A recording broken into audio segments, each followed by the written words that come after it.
Katana Zero is one of the most satisfying games I've played this year. It hits the same vein as a Hotline Miami-esque Kill 'Em All. Being that it's a fresh new indie, you can imagine I'm gonna love it. And if you can cop this bad boy on sale for under 15 bucks, it is a flat out steal. So let's cut through the bullshit and jump right into the review. Art Direction. Katana Zero is a beautiful neo-noir action platformer with as much swag as an E3 tote bag. This game straight up oozes style. The color scheme looks fantastic, beaming with hues of blue and pink fluorescence mixed into a dark and gritty noir world. If you've ever played Hotline Miami, you will know what I'm talking about.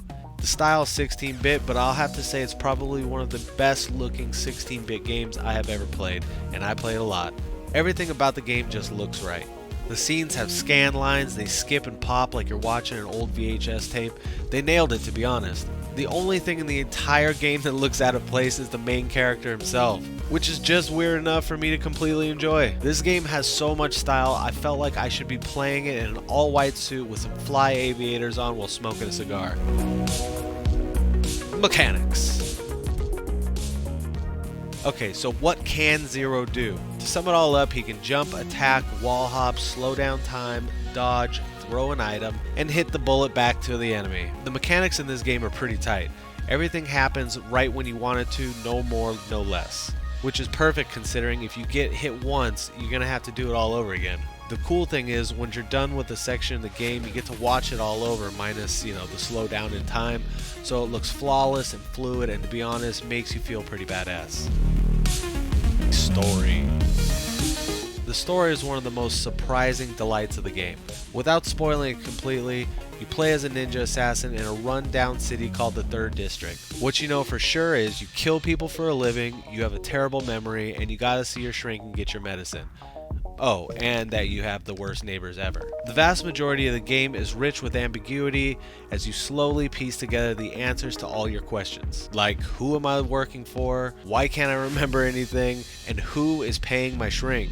Honestly though, I was completely taken aback by how deep the story was, and the fact that you can completely choose different dialogue paths was really the cherry on top. It was something I didn't expect at all, and it was another reason why this game shines so bright. Music.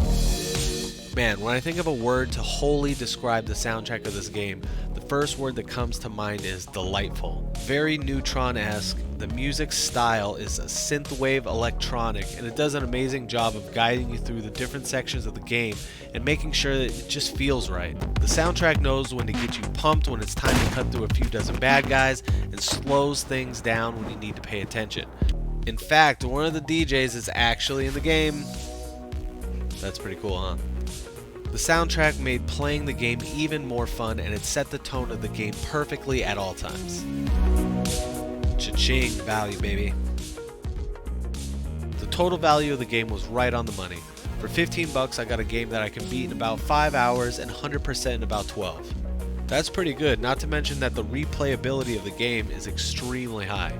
The devs were nice enough to add a couple of modes after you beat the game, more weapons to collect, and free DLC to top it off.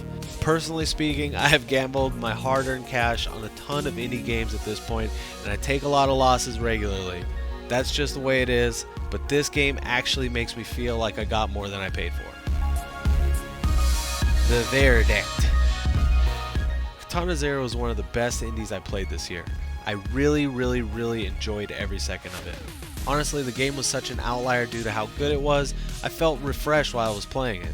It had the dopest art style, the music kept you engaged, tight mechanics, a deep story with cool dialogue choices, and all for 15 bucks. So I think you already know the verdict. Drum roll please. This game gets a big fat feels good, man. I hope you guys liked this video. If you did, hit the thumbs up, and if you haven't already, hit the subscribe button for more dope content. Peace out, everybody.